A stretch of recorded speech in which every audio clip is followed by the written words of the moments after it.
recently there was a request to trawl through the roughly 5.5-hour discussion that occurred between Destiny, Andy Worski, Tonka Saw, and a few others to analyze just how many times Destiny was called short in said discussion.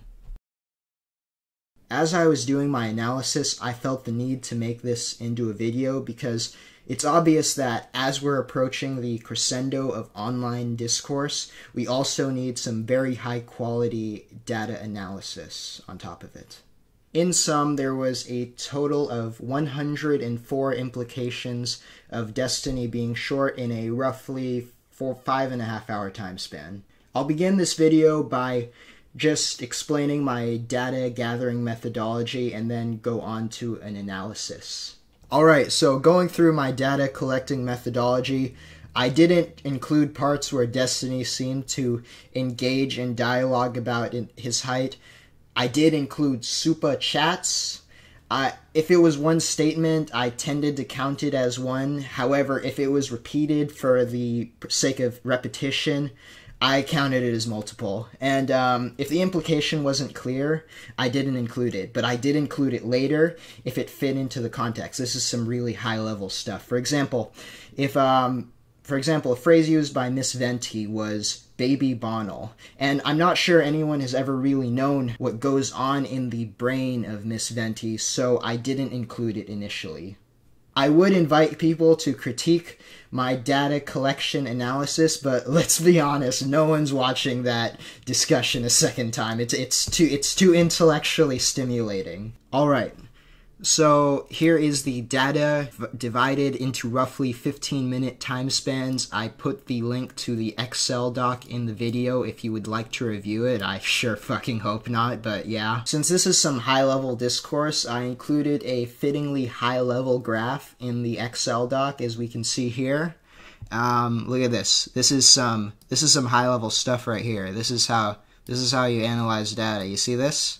Look at these lines. You got it? A lot of people seem to be under the presumption that Brittany Venti added to the manlet discussion dialogue. However, that's a fucking lie, because I can prove it with data that Tonka was doing just fine all on his own. As we can see, the MPM, otherwise known as manlets per minute, really started to peak around the 1 hour 15-minute mark, and then it seemed like he started to get tired, and then bam, resurgence 1 hour 45 minutes. Because as we know, like, kids don't just get tired, they like start to fall asleep, and then they're like, Mom, I'm not tired. So I think at around past the 1 hour 45-minute mark, his mom gave him a car ride or something, and he fell asleep at around the roughly 2.5 hour mark. Sure, for a large part of it, he gets tired, maybe he's a bit grumpy, gets up in the middle of the night, needs some milk, but then bam, he's awake, 4 hour, 15 minutes, full of energy. I think I'll end this analysis by reviewing what I think was my favorite part.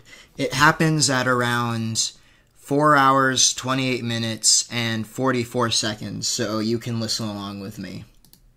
Shut the fuck up, Tonka. People were tweeting at him saying, hey, Asmongold, you should jump into the conversation. Hey, you should jump into the conversation. So yeah, after that, I told Asmongold that if he wants to jump in, I'll shoot him the link, and then that's how he's here. You dishonest little fucking pedophile. Don't fucking talk over me, little man. You okay, my dude? Back to the corner, my dude. Back to sucking your thumb, dude. Get in the high chair, little man. Get in the little high chair. Get your fucking binky out.